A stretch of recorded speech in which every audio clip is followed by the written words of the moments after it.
Finally east to China, a giant country tinged today with a mixture of calm and confusion. Inscrutable Chinese in the making, placid exteriors betraying no sign of emotions beneath. Though China's the most populous nation in the world, 800 million people, precious few Chinese do let the mask slip, privilege outsiders with a glimpse of their ambitions and tensions. Such undercurrents do exist in China, though the rising generations no more likely to display them than the present one. The Chinese system ensures they'll follow in the footsteps of their leaders, nurturing policies which make the nation one of the most baffling on earth.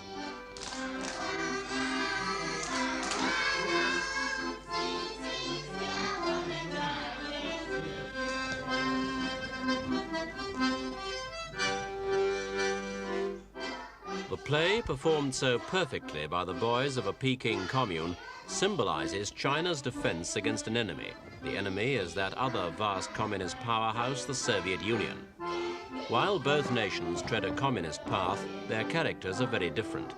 While Russian communism has been based on the struggle of the industrial working classes, China's grew from a peasant resistance movement. China claims that Russian communism aims at aggression and domination, while it seeks only classless equality for its people. Even to the outsider, it's a difference that's not difficult to pin down.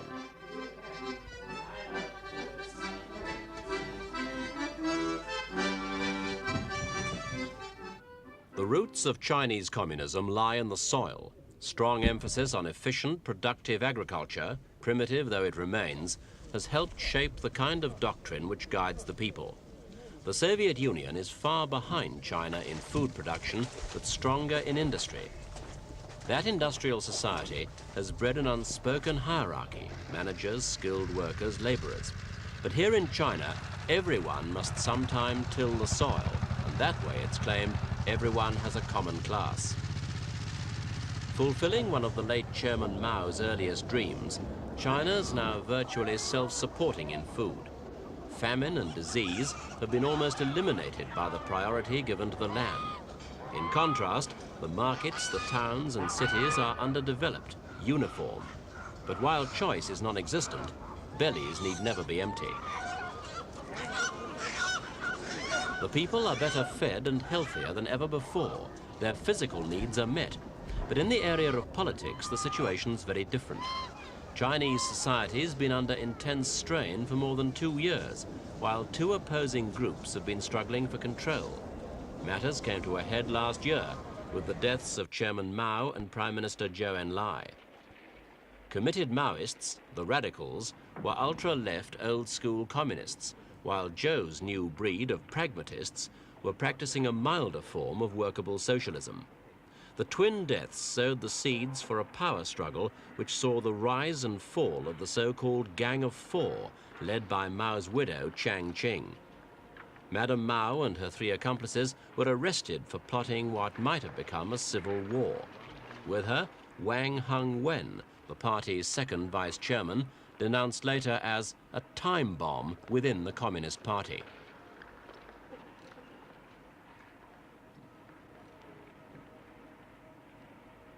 The plotters have now been in jail for 6 months. The third, Chang Chun-Chao, was the first vice premier and mayor of Shanghai. And the final member of the Gang of Four, or Shanghai Mafia, Yao Wen-wan, an ultra-Maoist ideologue, now labelled a vicious enemy of the proletariat. When the arrest of the Gang of Four was made public, millions of Chinese celebrated, heralding a new, more liberal atmosphere in their society. Wall posters still proclaim how the rebels planned to overthrow Mao's successor, Chairman Hua, and to introduce a doctrinaire, repressive government. They're said to have organized armed groups and to have disrupted various sectors of national life. That may or may not be wholly true, but there's no doubt that many of China's ills are being blamed on the Gang of Four.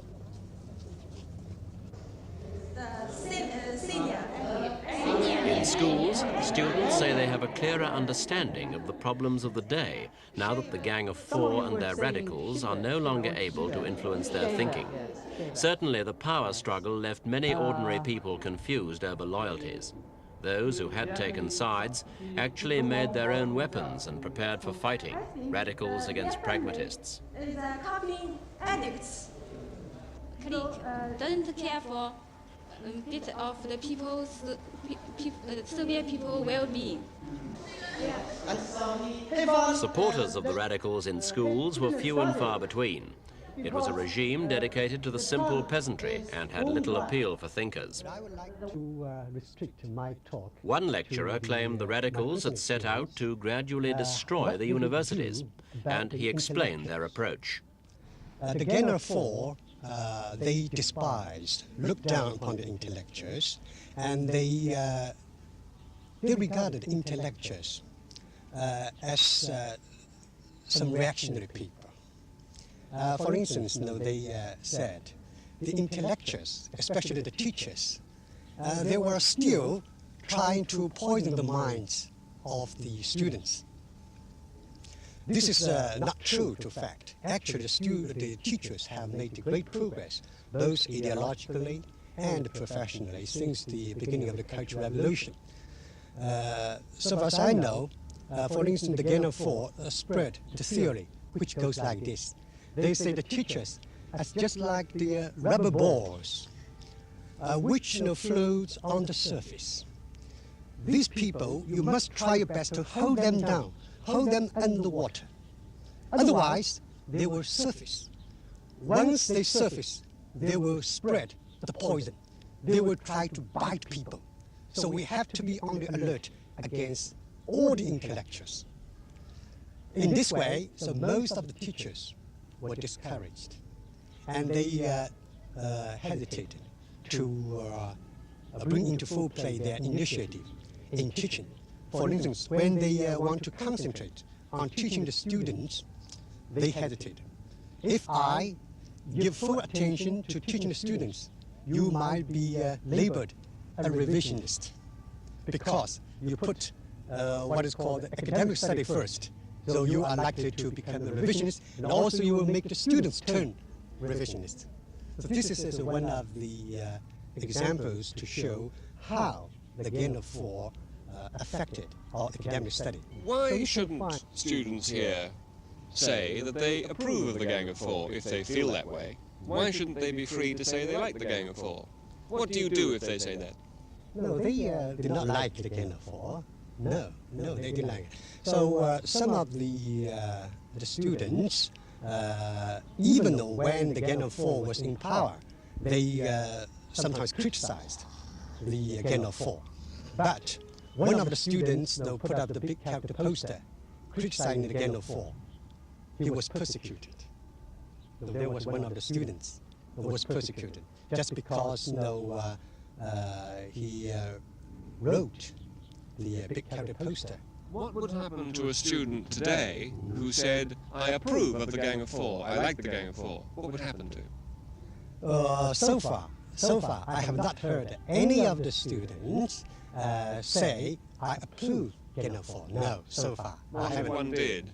Why? Not that it's likely to happen, but supposing one did, what would happen? Later on. Of course, if he has something to say about the Gang of Four, of course he's free to say anything he likes. We can have a difference of view, and we can have an argument, and we can have a debate on some questions. I think the students are allowed to say what they like.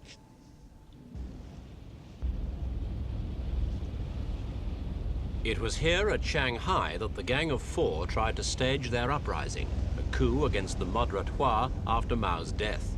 The army itself could not be won over. It stayed loyal to Hua, and the rebellion failed. But it was a close shave, for the rebels had a good deal of support, especially in the Shanghai shipyards and docks.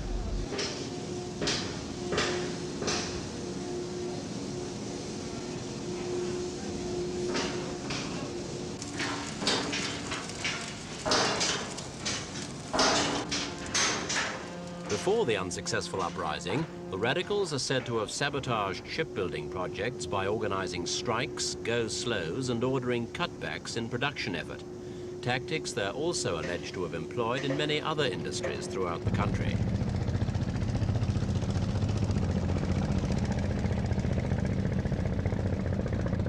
Shanghai was a power base for the Gang of Four, and details of their attempts to seize its control are still emerging, useful propaganda for the Hua government.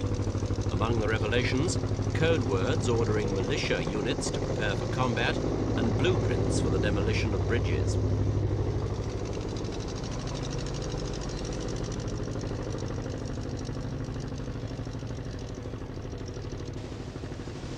Though the government's beaten the radicals, work's still underway to repair the damage.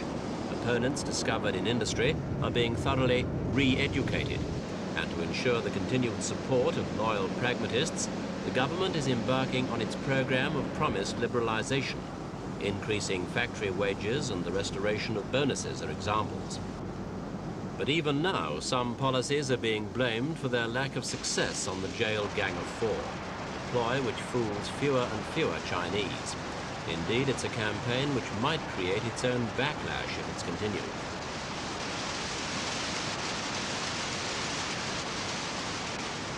This textile factory at Hangzhou is typical of those infiltrated by the radicals. Production's not yet back to normal. There's some absenteeism, and it's still occasionally sabotaged. But most former radicals now denounce the Gang of Four. The factory manager explained how they disrupted the plant. They sow discourse among the comrades and also among the workers, so to affect the production of this factory. Was there a go slow at the factory? Did people go on strike? Since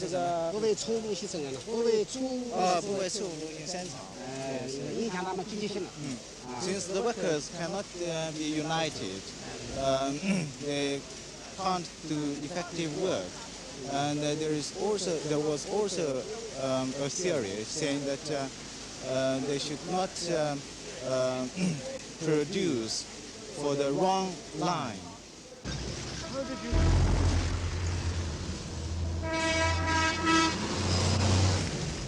It would take an expert to spot the beginnings of liberalization on the streets.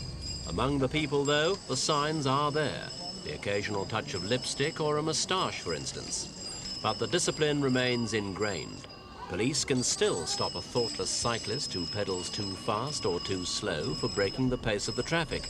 A young man may only date 2 girls before deciding who to marry. The list is endless and inexplicable to many Westerners. More important are changes in the people's expectations. In supporting Chairman Hua, they were voicing a demand for a higher standard of living, something they will only have when the economy recovers from the recent political turmoil.